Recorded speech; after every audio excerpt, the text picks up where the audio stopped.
So last ലെക്ചറിന്റെ third പാർട്ടിലേക്ക് സ്വാഗതം. Right, ഈ പാർട്ടോടുകൂടി ഇത് കഴിയാണ്. അപ്പോൾ ഈ തേർഡ് പാർട്ട് ഡിസ്കസ് ചെയ്യുന്നത് ഫോട്ടോൺ ഗ്രാവിറ്റിയിലെ ഒരു സബ് ടോപ്പിക് ആയിട്ടുള്ള ഗ്രാവിറ്റേഷണൽ റെഡ് ഷിഫ്റ്റ് ആണ്.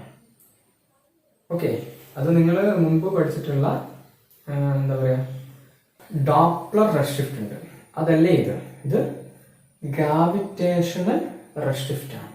ഓക്കെ, സോ അതിനാദ്യം നിങ്ങൾ മനസ്സിലാക്കേണ്ട ചില കാര്യങ്ങൾ. നേരത്തെ തൊട്ട് മുമ്പത്തെ സെക്ഷനിൽ നമ്മൾ കണ്ടു, ഒരു ഫോട്ടോണോ എർത്തിലേക്ക് അടുത്ത് വരുമ്പോൾ, എർത്തിലേക്ക് ഫോളോ ചെയ്യുമ്പോൾ ഫ്രീക്വൻസി ഇൻക്രീസ് ചെയ്യുന്നു. ക്ലിയർ ആണ്? Due to increasing its electromagnetic energy. Electromagnetic energy കൂടും. പൊട്ടൻഷ്യൽ കുറയുമ്പോൾ ഇലക്ട്രോമാഗ്നറ്റിക് എനർജി കൂടും എന്ന് പറഞ്ഞാൽ അതിന്റെ ഫ്രീക്വൻസി കൂടും. സോ എർത്തിലേക്ക് അടുത്ത് വരുമ്പോൾ ഫ്രീക്വൻസി കൂടുന്നുണ്ടെങ്കിൽ ഒന്ന് ഓപ്പോസിറ്റ് ചിന്തിച്ച് നോക്കിയേ. എർത്തിൽ നിന്ന് ഞാനൊരു ഫോട്ടോണ് ദൂരേക്ക് പറഞ്ഞേക്കുന്നു, സ്പേസിലേക്ക്. ആ ദൂരേക്ക് പോകുന്ന ഫോട്ടോണിന്റെ ഫ്രീക്വൻസി ആ ദൂരെ നമ്മൾ നോക്കുമ്പോൾ എന്തായിട്ടാണ് തോന്നുക? ഫ്രീക്വൻസി കുറയും അല്ലേ? അപ്പൊ അടുത്ത് വരുന്നതിന്റെ ഫ്രീക്വൻസി കൂടുന്നുണ്ടെങ്കിൽ ദൂരേക്ക് പോകുന്നതിന്റെ ഫ്രീക്വൻസി എന്ത് ചെയ്യും? കുറയും. പറ്റും. ഓക്കെ, അതാണ് ഞാൻ ഇവിടെ വരച്ചിരിക്കുന്ന ചിത്രത്തില് ഒരു സ്റ്റാർ ആണ്. നമുക്ക് തൽക്കാലം എർത്തൊക്കെ വിട്ടിട്ട് സ്റ്റാർ എടുക്കാം. Given A star. കാരണം എർത്തിന്റെ കാര്യത്തിൽ ഇതൊക്കെ നമുക്ക് മെഷറബിൾ ആയ എമൗണ്ട് ഉണ്ടാകുന്നില്ല. ഓക്കെ, ഈവൻ സണ്ണിന്റെ കാര്യത്തിൽ പോലും ഗ്രാവിറ്റേഷണൽ ഷിഫ്റ്റ് നമുക്ക് ഒബ്സർവ് ചെയ്യപ്പെടാൻ പറ്റണമെന്നില്ല, ചെറിയ മാറ്റം ഉണ്ടാകും. അപ്പോൾ എനിവേ ഒരു സ്റ്റാർ വന്നിട്ടുണ്ട്. അതിന്റെ റേഡിയസ് ക്യാപിറ്റൽ ആർ ആണ്, മാസ് ക്യാപിറ്റൽ എം ആണ്.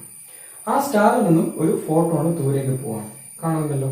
അങ്ങനെ പോകുമ്പോൾ സ്റ്റാറിന്റെ സർഫേസിന്റെ ഫ്രീക്വൻസി ന്യൂ ആണ്. അപ്പൊ അതിന്റെ എനർജി എത്രയാ? എച്ച് ന്യൂ ആയിരിക്കും. ദൂരേക്ക് പോകുന്നതോറും ഞാൻ പറഞ്ഞു ഫ്രീക്വൻസി എന്ത് ചെയ്യും? കുറയും. അതുകൊണ്ട് തന്നെ ദൂരെ ആ സ്റ്റാറിന്റെ ഗ്രാവിറ്റേഷണൽ ഫീൽഡിന് പുറത്ത്, അതായത് അവിടെ ഗ്രാവിറ്റി ഇല്ല, ആ ഒരു സ്ഥലത്ത് അതിന്റെ ഫ്രീക്വൻസി എത്രയും മാറി? Nu dash. ക്ലിയർ? ന്യൂവിനേക്കാൾ കുറവായിരിക്കും ന്യൂ ഡാഷ്. നേരത്തെ എർത്തിന്റെ സർഫേസിൽ വരുമ്പോൾ ന്യൂവിനേക്കാൾ കൂടുതലായി ന്യൂ ഡാഷ്. ഇവിടെ ദൂരേക്കാണ് പോകുന്നത്, അതുകൊണ്ട് ന്യൂവിനേക്കാൾ എന്തായിരിക്കും? കുറവായിരിക്കും ന്യൂ ഡാഷ്. അത് ആ ചിത്രത്തിന് വ്യക്തമാണ്. ഫ്രീക്വൻസി കുറവല്ലേ ആ ദൂരോട്ടുള്ള വേവിന്. റൈറ്റ്, now ശ്രദ്ധിക്കേണ്ട കാര്യം, ഒരു എം മാസ് ഉള്ള ക്യാപിറ്റൽ ആർ റേഡിയസ് ഉള്ള ഒരു സ്റ്റാറിന്റെ സർഫേസിലുള്ള പൊട്ടൻഷ്യൽ എനർജിക്കുള്ള ഇക്വേഷൻ എന്താ? ആരും ഓർമ്മ? പണ്ട് പ്ലസ് ടുവിലും പഠിച്ച കാര്യം. Anyway is given the potential energy equal to എത്രയാ? Minus G M M by R. R സ്ക്വയറിലെ ആർ സ്ക്വയർ എടുത്താൽ ഫോഴ്സ് ആയിപ്പോയി R. Okay, minus G into capital M into small m into small m divided by capital R minus gm m by r. Clear അല്ലേ? എന്തുകൊണ്ടാണ് minus? ഈ gravitational force എന്ത് ഫോഴ്സാ? Attractive ഫോഴ്സാ. അതുകൊണ്ടാണ് minus വന്നത്. Okay, so anyway potential is given by minus G M M by r. അങ്ങനെയാണെങ്കിൽ ഞാൻ ചെയ്യട്ടെ, ഒരു ഫോട്ടോണിന്റെ പൊട്ടൻഷ്യൽ എനർജി. അപ്പോൾ സർഫേസിൽ ഒരു സ്മോളർ മാസ് ഉള്ള ഒരു പാർട്ടിക്കിളിന്റെ പൊട്ടൻഷ്യൽ എനർജിയാണ് minus G M M by r. അപ്പോൾ ഈ സർഫേസിലുള്ള ഒരു ഫോട്ടോൺ ആണെങ്കിലും അതിന്റെ പൊട്ടൻഷ്യൽ എനർജി എത്രയായിരിക്കും? അപ്പോൾ minus G M M by ആറിലെ സ്മോൾ എം എന്ന് പറഞ്ഞാൽ പാർട്ടിക്കിളിന്റെ മാസാണ്. അവിടെ ഇപ്പോൾ ഫോട്ടോൺ ആണ് നമ്മൾ കൺസിഡർ ചെയ്യുന്നതെങ്കിൽ ആ സ്മോൾ എമ്മിന്റെ സ്ഥാനത്ത് ആരെ മാസ് കൊടുത്താൽ മതി?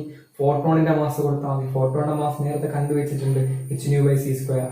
സോ അത് ഞാൻ കൊടുത്ത ഇക്വേഷനാണ് രണ്ടാമത് കാണുന്നത്. എന്താണ്? Potential energy of photon on the surface of that star equal to minus G M into ആര്? Photon mass H nu by C square divide by ആരുണ്ട്? ആർ. റെഡിയല്ലേ? അപ്പൊ കിട്ടിയ ഇക്വേഷൻ ആയത് minus G M H nu by R C square അല്ലെ C square R. എന്തായാലും കുഴപ്പമില്ല. Okay, now listen. അങ്ങനെയാണെങ്കിൽ ഒരു ഫോട്ടോണിന്റെ സ്റ്റാറിന്റെ സർഫേസിലുള്ള ടോട്ടൽ എനർജി എത്രയായിരിക്കും? അതിന്റെ potential energy minus G M H nu by C square ആണ്. അപ്പൊ ടോട്ടൽ എനർജി എത്രയാണ്? അതിന് ഇലക്ട്രോമാഗ്നറ്റിക് എനർജിയുടെ കൂടെ ഈ പൊട്ടൻഷ്യൽ എനർജി എഴുതാൻ പോരെ. അപ്പൊ സ്റ്റാറിന്റെ സർഫേസിൽ ആ ഫോട്ടോണിന്റെ ടോട്ടൽ എനർജി എന്ന് പറയുന്നത് അതിന്റെ ഇലക്ട്രോമാഗ്നറ്റിക് എനർജി ആയ എച്ച് ന്യൂ പ്ലസ് ഏത്? ആ പൊട്ടൻഷ്യൽ എനർജി. അപ്പൊ എന്താ വരിക? Total energy E equal to H nu plus minus G M H nu by C square ആണ്. അത് പ്ലസ് മൈനസ് അല്ലേ, നമുക്ക് മൈനസ് ആണ്. അപ്പൊ എന്ത് കിട്ടി? Total energy E equal to H nu minus gmh nu divided by r c square. Okay, text ബുക്കിൽ C square ആണെന്നുണ്ടാവും, കൺഫ്യൂഷൻ ഇല്ല. ഓക്കെ, ഇതാണ് ടോട്ടൽ എനർജി. നൗ ലിസൺ, ആ രണ്ട് ടേമിൽ എച്ച് ഉള്ളതുകൊണ്ട് പുറത്തെടുത്താൽ total energy of photon on the സർഫേസിൽ എന്താണ് പറഞ്ഞത്, surface of star equal to star E equal to H nu into 1 minus gm by R C square. കുഴപ്പമില്ലല്ലോ, ശരിയല്ലേ? റൈറ്റ്. ഇപ്പോൾ ഒന്നും കൂടി ആ പിക്ചർ നോക്കുക. ദൂരോട്ട് പോകുന്തോറും എനർജി കുറയും. ആ സ്റ്റാറിന്റെ ഗ്രാവിറ്റേഷൻ ഫീൽഡിന് പുറത്തെത്തി. അങ്ങനെ പുറത്തെത്തിക്കഴിഞ്ഞാൽ ആ ഒരു ഫോട്ടോൺ എന്ത് എനർജി മാത്രമേ ഉണ്ടാവും. സർഫേസിലാവുമ്പോൾ ഫോട്ടോണിന്റെ ഇലക്ട്രോമാഗ്നറ്റിക് എനർജി എച്ച് ന്യൂ ഉണ്ട്, പൊട്ടൻഷ്യൽ ഗ്രാവിറ്റേഷണൽ പൊട്ടൻഷ്യൽ എനർജിയും ഉണ്ട് അല്ലേ? അതുകൊണ്ടാണ് നമ്മൾ നേരത്തെ E equal to H nu into 1 minus gm by R C square വെച്ചത്. പക്ഷെ ആ സ്റ്റാറിന്റെ സർഫേസിന് ദൂരെ ആ സ്റ്റാറിന്റെ ഗ്രാവിറ്റേഷണൽ ഫീൽഡിൽ നിന്ന് പുറത്തായി. അങ്ങനെയാകുമ്പോൾ അതിന് ഏത് എനർജി മാത്രമേ ഉണ്ടാവുള്ളൂ? ഇലക്ട്രോമാഗ്നറ്റിക് എനർജി മാത്രമേ ഉണ്ടാവുള്ളൂ.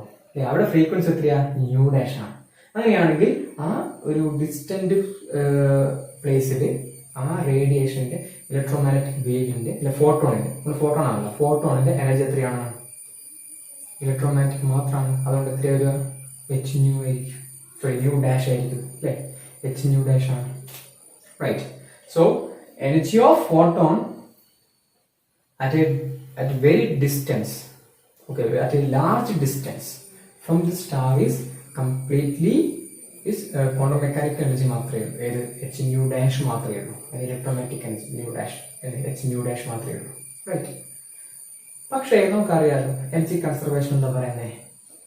ടോട്ടൽ എനർജി ഓഫ് എപ്പോഴും എന്തായിരിക്കണം? കൺസർവ് ആയിരിക്കണം. എനർജി നമുക്ക് ഒരു ഫോമിൽ വേറെ ഫോമിലേക്ക് മാറ്റാം അല്ലേ?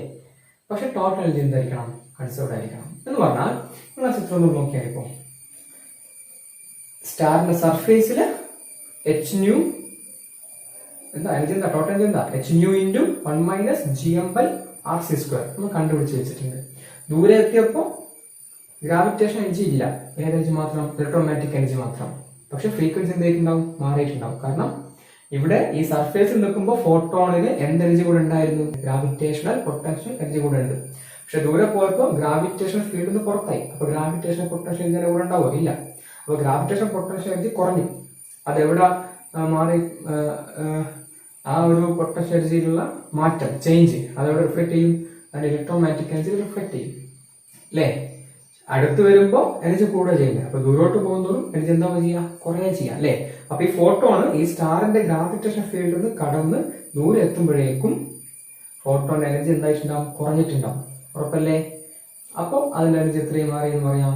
കംപ്ലീറ്റ്ലി ഇലക്ട്രോമാഗ്നറ്റിക് നേച്ചറാണ്. അപ്പൊ എത്ര എനർജി? എച്ച് ന്യൂ ഡാഷ് ആണ്. അപ്പോൾ സർഫേസിൽ H nu into 1 minus gm by R C square ആണെങ്കിൽ ഗ്രാവിറ്റേഷൻ ഫീൽഡ് പുറത്ത് എത്ര വരിക? എച്ച് ന്യൂ ഡാഷ് മാത്രമാണ്. ഓക്കെ, നിങ്ങൾക്ക് ചോദിക്കാം ഈ സർഫേസിൽ H nu minus H nu gm by R C square ആണ് അല്ലേ? അപ്പൊ ദൂരെ പോകുമ്പോൾ ആ പൊട്ടൻഷ്യൽ എനർജി മാത്രം എടുത്ത് തന്നാൽ പോരെ. അപ്പൊ ഇവിടുത്തെ എച്ച് ന്യൂ ആണോ അവിടെ എച്ച് ന്യൂ ആയിരിക്കും ചോദിക്കാം. അങ്ങനെയായിരിക്കോ? ഇല്ല. എനർജി കൺസർവേഷൻ എന്താ പറയണേ? ടോട്ടൽ എനർജി കൺസർവ്ഡ് ആയിരിക്കണം വേണ്ടേ? അപ്പൊ അതുകൊണ്ടാണ് ന്യൂ ഡാഷ് ആയത്. നേരത്തെ ഞാൻ പറഞ്ഞിട്ടുണ്ട് അടുത്ത് വരുമ്പോൾ എനർജി കൂടുക ചെയ്യണേ. അപ്പോൾ സ്റ്റാറിന്ന് ദൂരേക്ക് പോകുമ്പോൾ എനർജി എന്ത് ചെയ്യണം? കുറയണം. എനർജി കുറയാന്ന് പറഞ്ഞാൽ ഫ്രീക്വൻസി കുറയണം. അതുകൊണ്ട് ന്യൂവിനേക്കാൾ കുറവായിരിക്കും ന്യൂ ഡാഷ്. ഞാൻ നേരത്തെ പറഞ്ഞു വെച്ചിട്ടുണ്ട്. ക്ലിയർ അല്ലേ? സോ എനിവേ കൺഫ്യൂഷൻ ഒന്നും വേണ്ട. സ്റ്റാറിന്റെ സർഫേസിൽ ഒരു ഫോട്ടോണിന്റെ എനർജി എന്ന് പറയുന്നത് അതിന്റെ ഇലക്ട്രോമാഗ്നറ്റിക് എനർജി ആയിട്ട് H nu plus potential energy. Potential energy H nu കൂട്ടിയിട്ട് ടോട്ടൽ എനർജിയാണ് ഞാൻ തന്നിരിക്കുന്ന ചിത്രം നോക്കുക. E equal to H nu into 1 minus gm by R C square C square R. ആ ഫോട്ടോണ് സ്റ്റാറിന് ദൂരെ എത്തി. ദൂരെ എത്തുമ്പോൾ അത് ദൂരേക്കാണ് പോകുന്നത്. അപ്പൊ എന്ത് ചെയ്യും? ഈ സ്റ്റാറിന്റെ ഗ്രാവിറ്റേഷൻ ഫീൽഡിൽ പുറത്ത് കിടക്കണ്ടേ? അപ്പൊ അതിന്റെ എനർജി എന്ത് ചെയ്യും? കുറഞ്ഞു വരും. റൈറ്റ്. അങ്ങനെ കുറഞ്ഞ് അത് സ്റ്റാറിന്റെ ഗ്രാവിറ്റേഷൻ ഫീൽഡിൽ നിന്ന് കംപ്ലീറ്റ്ലി പുറത്തെത്തി. അങ്ങനെയാകുമ്പോൾ അതിന് ഏത് എനർജി മാത്രമേ ഉണ്ടാവുള്ളൂ? പൊട്ടൻഷ്യൽ ഗ്രാവിറ്റേഷൻ എനർജി ഒന്നും ഉണ്ടാവില്ല. ഏത് എനർജി മാത്രം? ഇലക്ട്രോമാഗ്നറ്റിക് എനർജി മാത്രമേ ഉണ്ടാവുള്ളൂ. ഓക്കെ, അതെത്രയാണ്? E equal to H nu dash ആണ്. എച്ച് ന്യൂ അല്ല, ന്യൂ ഡാഷ് ആണ്. ഫ്രീക്വൻസി എന്ത് ചെയ്യും? കുറയും. എന്തുകൊണ്ടാണ്? ഇവിടുന്ന് സർഫേസിന് ദൂരേക്ക് പോകുന്നതോറും എനർജി കുറയാ ചെയ്യാം. അല്ലേ? അപ്പൊ എനർജി കുറയുമ്പോൾ ഫ്രീക്വൻസി എന്ത് ചെയ്യണം? മാറ്റണ്ടേ? അപ്പൊ ഇവിടെ എച്ച് ന്യൂ ആണെങ്കിൽ ഇവിടെ എത്രയാണ്? എച്ച് ന്യൂ ഡാഷ് ആണ്. ക്ലിയർ അല്ലേ? Right. So, according to conservation law of energy conservation law അനുസരിച്ചിട്ട് സർഫേസിലുള്ള ടോട്ടൽ എനർജിയും ആ ദൂരെയുള്ള ടോട്ടൽ എനർജി ഈക്വൽ ആയിരിക്കണം. അവിടെ total energy H nu dash ആണ്, ഇവിടെ സർഫേസിൽ H nu into 1 minus G M by R C square ആണ്. അങ്ങനെയാണ് അത് രണ്ടും എന്ത് ചെയ്യാം? എനിക്ക് ഇക്വേറ്റ് ചെയ്യാം. H nu dash equal to H nu into 1 minus G M by R C square. അവിടെ രണ്ട് ഭാഗത്തുനിന്നും എച്ച് ക്യാൻസൽ ആക്കുക. അപ്പൊ എന്ത് കിട്ടും? ന്യൂ ഡാഷ് നോക്കുക. Nu dash equal to nu into 1 minus G M by R C square. Okay, ഇനി നിങ്ങൾ ചെയ്യേണ്ട കാര്യത്തിൽ ഒന്ന് റീഅറേഞ്ച് ചെയ്യാം. Nu dash equal to nu into ആ ടേം ന്യൂ ഇപ്പുറത്തേക്ക് എടുക്കുക. അപ്പൊ എന്താവും? Nu dash divided by nu equal to 1 minus G M by R C square. ഇനി നിങ്ങളൊന്ന് റീഅറേഞ്ച് ചെയ്തിട്ട് നമുക്ക് കാണേണ്ടത് 1 minus nu dash by nu ആണ്. കിട്ടിയിരിക്കുന്നത് ന്യൂ ഡാഷ് ബൈ ന്യൂ ആണ്. 1 minus nu dash by nu എന്താവും? എന്താ തന്നിട്ടുണ്ട്? 1 minus nu dash by nu equal to എന്താ കിട്ടുക? G M by R C square. Mathematical step clear അല്ലേ? മാറ്റൊന്നുമില്ല. 1 minus nu dash by nu എന്ന് പറഞ്ഞ എന്താ? ക്രോസ് മൾട്ടിപ്ലിക്കേഷൻ നടത്തിയാൽ മതി. 1 minus nu dash by nu. അപ്പോൾ nu minus nu dash by nu equal to G M by R C square തന്നിട്ടുണ്ട്. Right. ഇനി ഈ ന്യൂ മൈനസ് ന്യൂ ഡാഷ് എന്ന് പറഞ്ഞാൽ ഫ്രീക്വൻസിയിലെ ചേഞ്ച് ആണ്. ന്യൂ എന്ന് പറയുന്നത് സ്റ്റാറിന്റെ സർഫേസിലെ ഫോട്ടോന്റെ ഫ്രീക്വൻസിയാണ്. ന്യൂ ഡാഷ് എന്ന് പറയുന്നത് സ്റ്റാറിന്റെ ഗ്രാവിറ്റേഷണൽ ഫീൽഡിന് പുറത്തെത്തിയ ശേഷമുള്ള ഫോട്ടോന്റെ ഫ്രീക്വൻസിയാണ്. അപ്പോൾ ഫ്രീക്വൻസിയിലെ ഡിഫറൻസ് ഡെൽറ്റ ന്യൂ ആണത്. ന്യൂ മൈനസ് ന്യൂ ഡാഷ് എന്ന് പറഞ്ഞാൽ ഡെൽറ്റ ന്യൂ ആണ്. So delta nu by nu equal to G M by R C square. Okay, it's clear. So we get an expression for relative frequency change. Delta nu by nu equal to gm by rc square. അല്ലേ? അപ്പോൾ നിങ്ങൾ നോക്കിയാണ് ഒരു സ്റ്റാറിന്ന് ഒരു photon പുറപ്പെട്ട് ഇവിടെ ഭൂമിയിലായിരിക്കും. ഭൂമിയിൽ എൻ്റെ കണ്ണിലെത്തുമ്പോഴേക്കും അതിന്റെ ഫ്രീക്വൻസി സ്റ്റാറിന്റെ സർഫേസ് ന്യൂ ആണ്. എൻ്റെ കണ്ണിലെത്തുമ്പോഴേക്കും സ്റ്റാറിന്ന് പുറപ്പെട്ട് സഞ്ചരിച്ച് എർത്തിലുള്ള എൻ്റെ കണ്ണിലെത്തുമ്പോഴേക്കും ഫ്രീക്വൻസി ന്യൂ ഡാഷ് ആയി. അല്ലേ? അത് കാണാൻ പറ്റും. ന്യൂ ഡാഷ് എന്താണ്? കുറവാണ്, ഫ്രീക്വൻസി കുറയുന്നു. അപ്പോൾ നമ്മുടെ വിസിബിൾ ലൈറ്റ് ഭാഗത്തുള്ള ഫോട്ടോൺ ആണെങ്കിൽ അത് തീർച്ചയായിട്ടും അതിന്റെ ഫ്രീക്വൻസി കുറയാന്ന് പറയുമ്പോൾ അത് ഏത് ഭാഗത്തേക്കാണ് ഷിഫ്റ്റ് ചെയ്യപ്പെടുന്നത്? ഫ്രീക്വൻസി കുറഞ്ഞ വിസിബിൾ ലൈറ്റിൽ ഫ്രീക്വൻസി കുറഞ്ഞ ഭാഗം ഏതാ? റെഡിന്റെ ഭാഗം അല്ലേ?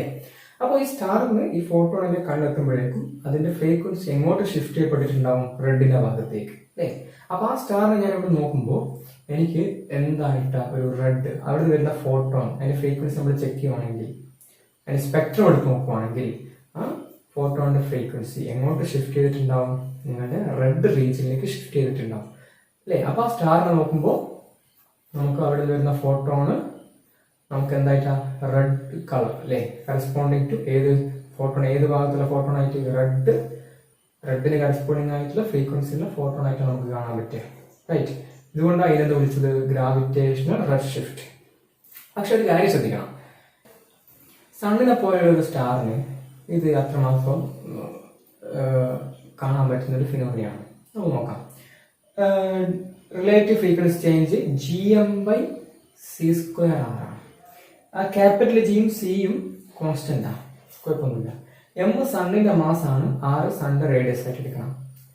സണ്ണിന്റെ മാസ് ബൈ റേഡിയസ് റേഷ്യോ അത് വളരെ ചെറുതാണ്. സണ്ണ് വലിയ ഡെൻസിറ്റിയുള്ള ഒരു സ്റ്റാർ അല്ല സണ്ണ്. അതുകൊണ്ട് തന്നെ എം ബൈ ആർ അത് ചെറുതായിരിക്കും. എന്ന് പറഞ്ഞാൽ G M by C square R എന്ന് പറഞ്ഞ ടേം ചെറിയ ടേമാണ്. It's very less. അതുകൊണ്ട് തന്നെ സണ്ണിൽ നിന്നുള്ള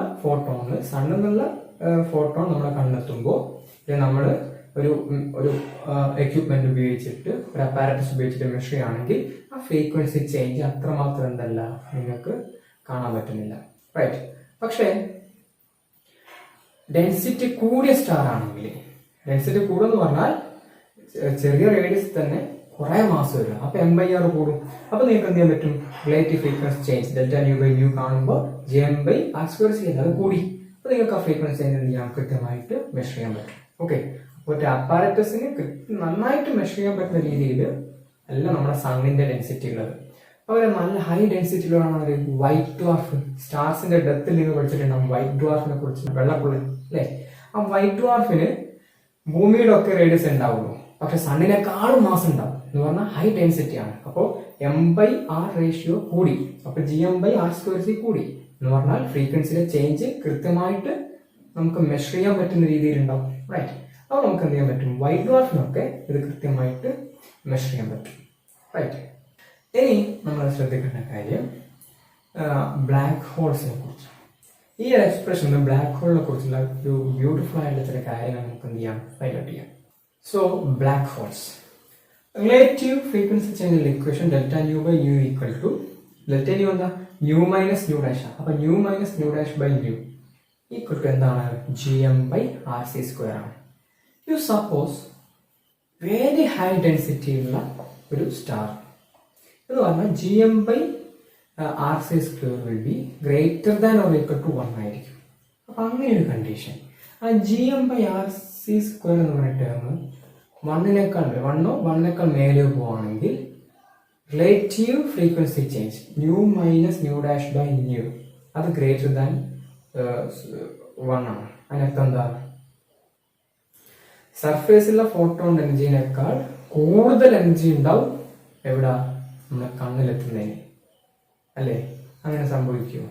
സ്വാഭാവികമായിട്ടും ഒരു സ്റ്റാറിന്റെ ഗ്രാവിറ്റീന്ന് കടന്ന് പുറത്തെത്തുമ്പോൾ എനർജി കുറയല്ലേ ചെയ്യാം, അല്ലേ? പക്ഷേ gm/rc² ഗ്രേറ്റർ ദാൻ 1 ആവണമെങ്കിൽ സർഫേസിലെ ഫോട്ടോണേക്കാൾ എനർജി പുറത്തുള്ള ഫോട്ടോൺ വേണം. അങ്ങനെ സംഭവിക്കില്ലല്ലോ, അല്ലേ? എന്ന് പറഞ്ഞാൽ gm/rc² എന്ന് പറഞ്ഞ term greater than equal to 1 ആയാൽ ഫോട്ടോണിന് ഒരിക്കലും ആ സ്റ്റാറിൽ നിന്ന് എസ്കേപ്പ് ചെയ്യാനാവില്ല. ഓക്കെ, എന്താ കാരണം? കാരണമൊന്നുമില്ല. സർഫേസിലുള്ള ഫോട്ടോണിന്റെ എനർജി ഉണ്ട്, അല്ലേ? പക്ഷെ അതിനേക്കാൾ എനർജി വേണം അതിന്റെ സർഫേസിന് പുറത്തേക്ക് എത്താൻ. അപ്പൊ അതിന് സർഫേസിന് പുറത്ത് കിടക്കാനാവോ? ഇല്ല. റൈറ്റ്. അപ്പൊ ക്ലിയർ ആണ് കാര്യം. hν ഈസ് ഗ്രേറ്റർ ദാൻ എന്റെ കണ്ണിലെത്തുമ്പോഴുള്ള hν ഡാഷ്, അല്ലേ? ഇപ്പൊ കണ്ണിലെത്തുമ്പോഴുള്ള എനർജി എത്രയാണ്? ഫ്രീക്വൻസി എത്രയാണ്? ന്യൂ ഡാഷ് ആണ്. അത് ന്യൂവിനേക്കാൾ കുറവാണ്. സ്വാഭാവികമായിട്ട് അങ്ങനെയാണ്. ഒരു സ്റ്റാർ അവിടുന്ന് പാർട്ടിക്കിൾ പുറത്ത് കടക്കുമ്പോൾ അതിന്റെ എനർജി എന്താ ചെയ്യുക? കുറയുക ചെയ്യുക, അല്ലേ? അല്ലെങ്കിൽ പുറമെ കടന്ന പാർട്ടിക്കിളിനുള്ള എനർജിനേക്കാൾ കൂടുതൽ എനർജി സർഫേസിലെ പാർട്ടിക്കിളിന് വേണം. എങ്കിലേ ആ എനർജി ഉപയോഗിച്ചിട്ട് അതിന് കടക്കാൻ പറ്റുള്ളൂ, അതിന് ഗ്രാവിറ്റേഷൻ ഫീൽഡിൽ നിന്ന്. പക്ഷേ gm/rc² എന്ന് പറഞ്ഞ term greater than equal to 1 ആയാൽ അതിന്റെ ഇൻഡിക്കേഷൻ എന്താ? സർഫേസിലുള്ളതിനേക്കാൾ കൂടുതൽ എനർജി എവിടെയുണ്ട്? സ്റ്റാറിൽ നിന്ന് ദൂരെ പോകുമ്പോണ്ട് എന്നാ പറയുന്നത്. അങ്ങനെ പറ്റുമോ? കുറഞ്ഞ എനർജി ഓൾറെഡി സർഫേസിലുള്ളൂ. അപ്പൊ അയാൾക്ക് ഈ സർഫേസിൽ നിന്ന് പുറത്ത് കടക്കുമ്പോൾ വീണ്ടും എനർജി ലോസ് ആവുകയല്ലേ ചെയ്യാം. ഒരിക്കലും സർഫേസിലുള്ള എനർജിനേക്കാൾ കൂടുതൽ എനർജി ആ ഫോട്ടോണ് പുറമുണ്ടാവില്ല. ഉറപ്പല്ലേ? അതുകൊണ്ട് തന്നെ gm/r²c ഗ്രേറ്റർ ദാൻ 1 ആവുമ്പോൾ അങ്ങനെയുള്ള സ്റ്റാറിന് ഫോട്ടോന് പുറത്ത് കിടക്കാനാവില്ല. റൈറ്റ്. അങ്ങനെയുള്ള സ്റ്റാർ നമ്മൾ വിളിച്ച പേരാണെന്ന് ബ്ലാക്ക് ഹോൾ, അല്ലേ? അപ്പോൾ four A black hole gm/r²c എന്നാണ് ഗ്രേറ്റർ ഈക്വൽ ടു 1 ആണ്. നിങ്ങൾ കൂടുതൽ നല്ല കാൽക്കുലേഷൻസ് നടത്തി കഴിഞ്ഞാൽ നമുക്ക് ഇപ്പൊ ലൈറ്റിന്റെ സ്പീഡ് എത്രയാണ്? മാക്സിമം സ്പീഡ് ഓഫ് ലൈറ്റ് എത്രയാണ്? c ആണ്, അല്ലേ? അതിനേക്കാൾ കൂടിയ സ്പീഡിൽ ഫോട്ടോൺ മൂവ് ചെയ്യാനാവോ? ഇല്ല. Maximum allowed speed of photon എത്രയാണ്? c ആണ്. അത് വെച്ച് നമ്മളൊന്ന് കാൽക്കുലേഷൻ നമുക്ക് എന്ത് ചെയ്യാം? നടത്തി നോക്കാം. അതിന് വേണ്ടിയിട്ട് സ്റ്റാർട്ട് ചെയ്യുന്നത് എസ്കേപ്പ് വെലോസിറ്റി ആണ്. അപ്പൊ സ്റ്റാറിന്റെ സർഫേസിന് ഫോട്ടോണിന് എസ്കേപ്പ് ചെയ്യാൻ വേണ്ട velocity v equal to √2gm/r ആണ്. എസ്കേപ്പ് വെലോസിറ്റിക്കുള്ള എക്സ്പ്രഷൻ ആണ്. ഇനി ഒരു ബ്ലാക്ക് ഹോളിൽ നിന്ന് ഇങ്ങനെ എസ്കേപ്പ് ചെയ്യണമെങ്കിൽ തീർച്ചയായിട്ടും ലൈറ്റിന്റെ സ്പീഡ് സിനേക്കാൾ നേരെയായിരിക്കും. അപ്പോൾ എസ്കേപ്പ് വെലോസിറ്റി v ലൈറ്റിന്റെ c എന്ന് പറയുന്ന ഫോട്ടോയുടെ സ്പീഡ് സിനേക്കാൾ കൂടുതലായിരിക്കും എങ്കിൽ ഇതിനെ എസ്കേപ്പ് ചെയ്യാനാവും. ഈ ഒരു കണ്ടീഷൻ വെച്ചിട്ട് വിക്ക് നിങ്ങൾ c കൊടുത്ത് സോൾവ് ചെയ്താൽ നിങ്ങൾക്ക് മനസ്സിലാവും r ഈക്വൽ ടു 2gm/c² എന്നുള്ള എക്സ്പ്രഷൻ കിട്ടും. ഓക്കെ, ആ ആറിനെ അതിലൊരു എസ് വിളിച്ചെടുത്ത് RS എന്ന് വിളിക്കും. ഷ്വാർസ്ചൈൽഡ് റേഡിയസ് എന്നാ വിളിക്കുക. ഓക്കെ, എന്തുകൊണ്ടാ ആ റേഡിയസിന്റെ പ്രത്യേകത എന്താ? അതാണ് നമ്മുടെ ബ്ലാക്ക് ഹോളിന്റെ റേഡിയസ്. ഷ്വാർസ്ചൈൽഡ് റേഡിയസ് എത്രയാണ്? RS ഈക്വൽ ടു 2gm/c² ആണ്. റൈറ്റ്. എങ്ങനെയാണെങ്കിൽ മാക്സിമം നമുക്ക് നോക്കാം. ഇവിടുന്ന് v എന്ന് പറയുന്നത് സിയിനേക്കാൾ മേലെയായ മാത്രമേ ഞാൻ നേരത്തെ പറഞ്ഞ അനുസരിച്ചിട്ട് ഫോട്ടോൺ എസ്കേപ്പ് ചെയ്യാനാവും. ഞാൻ പറഞ്ഞു ഒരിക്കലും ഫോട്ടോണ് gm/c²r ഗ്രേറ്റർ ദാൻ 1 ആവുന്ന സമയത്ത് ഒരിക്കലും ഫോട്ടോൺ എസ്കേപ്പ് ചെയ്യാനാവില്ല. എസ്കേപ്പ് ചെയ്യണമെങ്കിൽ സീനേക്കാൾ കൂടുതൽ സ്പീഡിൽ അതിന് മൂവ് ചെയ്യേണ്ടി വരും. ഓക്കെ, അത് പോസിബിൾ അല്ല. റെഡി അല്ലേ? അപ്പൊ മാക്സിമം അറ്റൈൻ ചെയ്യാൻ പറ്റുന്ന വെലോസിറ്റി സി ആണല്ലോ. അങ്ങനെ സി ആവുന്ന സമയത്ത് ആ സ്റ്റാറിന്റെ റേഡിയസിനുള്ള എക്സ്പ്രഷനാണ് ഞാൻ കണ്ടത്. അത് എത്രയാ? R C 2gm/c². R S equal to 2gm/c². അപ്പോൾ ഇതാണ് ആ ഒരു ബ്ലാക്ക് ഹോളിന്റെ റേഡിയസ് എന്ന് പറയുന്നത്, ആ സ്റ്റാറിന്റെ റേഡിയസ്, ഷ്വാർസ്ചൈൽഡ് റേഡിയസ് എന്ന് പറയുന്നത്. ഓക്കെ, ആ ബ്ലാക്ക് ഹോളിന്റെ ബൗണ്ടറിയെ നമ്മൾ വിളിച്ച പേരാണ് ഇവന്റ് ഹൊറൈസൺ. ഓക്കെ, ഇപ്പം പറഞ്ഞു വരുന്നത് ഇത്രയും കാര്യമാണ് ബ്ലാക്ക് ഹോളിനെ പറ്റിയിട്ട് നമുക്ക് പറയാനുള്ളത്. ഇപ്പൊ പറഞ്ഞ കാര്യം എന്താ? gm/, റിലേറ്റീവ് ഫ്രീക്വൻസി ഇക്വേഷൻ നമ്മൾ ആദ്യം കണ്ടുപിടിച്ചു, gm/rc². ആ gm/rc² സാധാരണ വളരെ ചെറുതായിരിക്കും അല്ലേ? അത് 1 മേലെയോ പോകുമെന്ന് പറഞ്ഞാൽ അതിന്റെ അർത്ഥം അത് മനസ്സിലാക്കുക. Nu minus nu dash by nu ആണ് റിലേറ്റീവ് ഫ്രീക്വൻസി ചേഞ്ചിനുള്ള എക്സ്പ്രഷൻ. അപ്പൊ അതിനകത്തൊരു കാര്യം വ്യക്തമാണ്. gm/r²c എന്ന് പറയുന്ന term greater than or equal to 1 ആണെങ്കിൽ സർഫേസിലുള്ള ഫോട്ടോണേക്കാൾ എനർജി ആ സർഫേസിൽ നിന്ന് എസ്കേപ്പ് ചെയ്ത് പുറത്തെത്തിയ ഫോട്ടോൺ ഉണ്ടാവും. അങ്ങനെ സംഭവിക്കുമോ? ഒരാൾ ഈ സ്റ്റാറിന്റെ സർഫേസിൽ നിന്ന് കടന്ന് പുറത്തെത്തുമ്പോൾ ആ പാർട്ടിക്കൽ എനർജി സ്വാഭാവികമായിട്ട് എന്താവോ ചെയ്യണ്ടേ? കുറയാ ചെയ്യണ്ടേ? ഗ്രാവിറ്റേഷനെതിരെ വർക്ക് ചെയ്തിട്ട് വേണമെങ്കിൽ പുറത്തെത്താം. സോ എനർജി കുറയാ ചെയ്യാം. പക്ഷെ gm/r²c ഗ്രേറ്റർ ദാൻ 1 ആകുമ്പോൾ, ഗ്രേറ്റർ ഈക്വൽ ടു 1 ആകുമ്പോൾ നേരെ തിരിച്ചാ പറയണേ. ഇവിടുത്തെ സർഫേസിനേക്കാൾ എനർജി പുറമുണ്ടാവും. ദാറ്റ് ഈസ് ഇമ്പോസിബിൾ എന്ന് പറഞ്ഞാൽ ഫോട്ടോൺ ഒരിക്കലും സർഫേസിന് എസ്കേപ്പ് ചെയ്യാനാവില്ല. ഓക്കെ, അങ്ങനെ എസ്കേപ്പ് ചെയ്യാത്ത ആ സ്റ്റാറിന്റെ എസ്കേപ്പ് ചെയ്യാത്ത ആണ് ബ്ലാക്ക് ഹോൾ. അതിന്റെ റേഡിയസിനുള്ള എക്സ്പ്രഷൻ കൂടെ നമ്മൾ കണ്ടെത്തി, ഷ്വാർസ്ചൈൽഡ് റേഡിയസിനുള്ള എക്സ്പ്രഷൻ. റെഡി അല്ലേ? ഇനി അങ്ങനെ ബ്ലാക്ക് ഹോളിന്റെ ആ ബൗണ്ടറി വിളിച്ച പേരാണ് ഇവന്റ് ഹൊറൈസൺ. ഇത്രയും കാര്യങ്ങളാണ് ബ്ലാക്ക് ഹോൾ പറഞ്ഞത്. ഓർമ്മ ഉണ്ടാവുമല്ലോ? സോ മൈ ഡിയർ സ്റ്റുഡൻസ്, ഇത്രയും കാര്യങ്ങൾ കൃത്യമായിട്ട് പഠിക്കുക. എന്താണ് പഠിച്ച കാര്യങ്ങൾ? ആദ്യം അബ്സോർപ്ഷൻ പഠിച്ചു, പിന്നീട് ഫോട്ടോണും ഗ്രാവിറ്റിയും തമ്മിലുള്ള കുറെ കാര്യങ്ങൾ അല്ലേ? ഇത്രയും കാര്യങ്ങൾ നിങ്ങൾക്ക് ഓർമ്മ ഉണ്ടാവും വിചാരിക്കുവാണ്. അങ്ങനെയാണെങ്കിൽ നമ്മുടെ chapter particle properties of waves കഴിഞ്ഞു. ടീച്ചർ രണ്ടാമത്തെ ചാപ്റ്റർ ഏത്? വേവ് പ്രോപ്പർട്ടീസ് ഓഫ് പാർട്ടിക്കിൾ എടുക്കുന്നുണ്ടാവും അല്ലേ? ഇനി നമുക്ക് രണ്ടാമത്തെ ചാപ്റ്റർ തുടങ്ങണം. അതിന് മുമ്പ് നമുക്ക് ഒരു വൈബോ ഒരു എക്സാമിനെ കുറച്ച് കാര്യങ്ങളൊക്കെ ചെയ്യാനുണ്ട്. ഓൺലൈനിൽ ചെയ്യാൻ പറ്റുന്ന മാക്സിമം സംഗതികൾ നമുക്ക് ചെയ്യാം. ഓക്കെ, സോ ഈ 3 വീഡിയോയും കാണുക, പാഠം നന്നായിട്ട് പഠിക്കുക. Thank you.